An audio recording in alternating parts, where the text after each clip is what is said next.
Hey Aries, this is Perrymore Tarot's daily reading for May 22nd, 2024. This is for Aries. Let's see what's going on, okay? Let's last shuffle. I said that right? Yep, I did. Your higher self, intuition and manifestation. Okay. Mm, what's really important here is it's not that your reality is not something you should consider, like what you're actually in, because they're kind of giving off manifesting your day, right? Which would be visualizing, thinking about it, putting plans together, and really shaping your future, right? Really not going with the flow necessarily, right? But they're saying that it could be anything you want it to be, right? Your day could be anything you want it to be. Your future, your next steps can be leading you towards the life that you really, truly desire. No kidding. Look at this. The chariot is taking you. You know, there's something about your heart leading the way, right? Your real true spirit, like who you are, the core essence of Aries, is leading the way. Not obligation, not, you know, the system or the bills or the whatever. This is saying who I really am is what is leading the way. I am a unique individual, right? I've got something to impart onto the world, or I have there's something higher than the poverty that is routine, or the chains that bond us, or these are the obligations that we have. You know what I mean?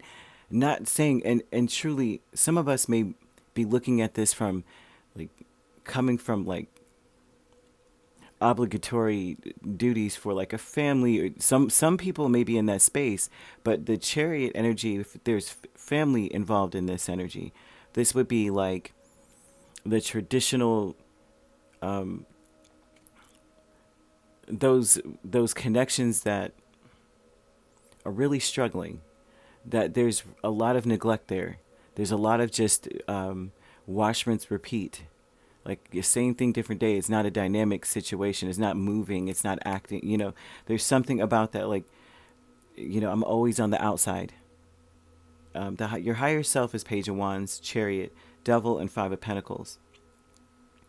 So this higher self is speaking about how, like, what's moving you, what's motivating you, the core of all that you're doing. And it looks like you're trying to free yourself. You need to feel like, you know, the freedom that we would feel in our youth. And most of us, when we get older, when we're young, we always feel like we're trapped, right? Teenagers are always like pushing the boundary. But then you get to your 20s, your 30s, even your 40s and 50s, and you realize that was the freest time of your life. So, you know what I mean? Some, for a lot of us, right? And some of us is like, no, we actually were in a very strained situation. So yeah, I was really not as free as I am now. However that goes, it's like going back to that space when you did feel that free. So it's not really a number thing, right? But intuition and manifestation is King of Pentacles and Two of Cups. So this is, excuse my throat, it's like all of a sudden, I swear, spring in the southeast of America is like pollen season. Like the pollinating is what we like to call it.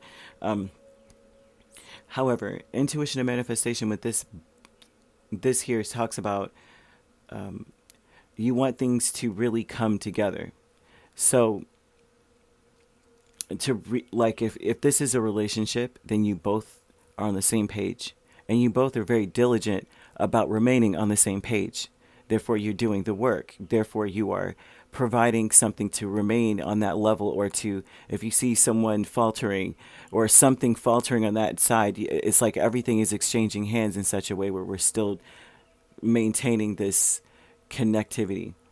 So that's basically where the core of you as well, what you're attempting to create with this youthful freedom, is a perfect symmetry, whether it's with a person or like with you and your goals. I want to make sure I'm meeting my own demands. I'm trying to make sure I meet my own goals, right? And making promises to yourself and keeping them.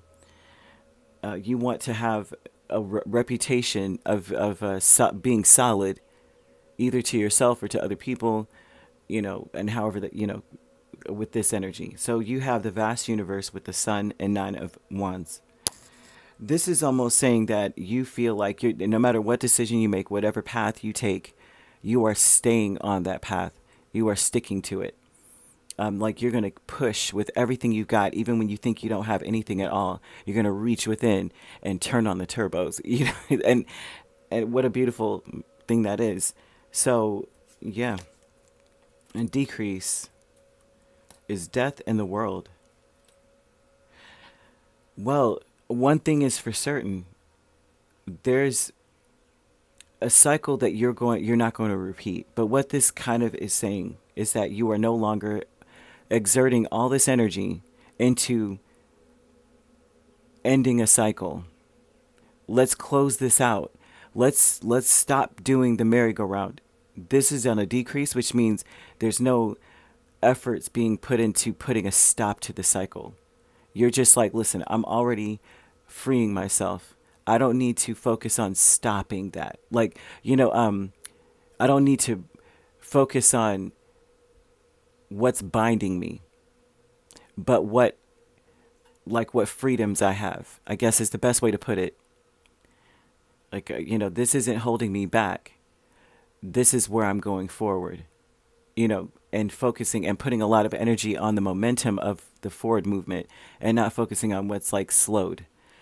If that makes any sense, it's like in that instance, just that doing that alone stops the cycle because you're more focused on increasing the pressure on what is actually moving. So like that frees you in and of itself instead of looking back going, why I have a chain on my leg. It's like, you know what? When I move to the left, that chain loosens. There's some kind of gap in the chain. You know what I mean? So you're not focused so much on the thing that holds you itself. You know what I mean? I hope I'm making sense because the imagery is unreal, is profound to me. And I'm like, I don't know. Help me with the words, Spirit. Help me with the words I need to say to get this out. Um, but they're really saying that it's like you're creating a legacy within yourself. You're not letting yourself down, but then also I'm seeing that you are attempting to create that in a person. So if you're not in a union, you're preparing yourself or raising yourself up to a certain bar that you want to meet someone at. Like, I'm here, this is what I do for myself, and I want someone to meet me here, right? I want you to also keep promises to yourself to improve, to be better, and then also be as driven to being on the same page with the person and even elevating from that page as well. Like, we're on this page, all right, let's turn the page. Would you like to turn to so and so? I'd like to get to chapter 2. And you're both like, okay, got it, we're done at the bottom of the page, let's flip the page, we're going to read together. You know what I mean, right? That's the imagery they're showing me, is that both of you are reading it simultaneously and flipping pages. And that may be what you're wanting to do, maybe not necessarily reading, but the analogy of that and applying it to other things. And so that's what we've got, Aries. So you could be dealing with a Cancer, a Capricorn, a Leo, a Scorpio. Capricorn's quite strong. But we also have another Aries or Sagittarius or Virgo or Taurus. So you could be an Aries, Taurus cusp. You could be dealing with a Cancer, Leo cusp or Leo, Virgo cusp. We have Scorpio, Sagittarius cusp or Sagittarius, Capricorn cusp. If you're not dealing with those signs could also be in your chart. If you'd like to book a personal reading with me, my links are on my page. Peace, love, and light. Take care.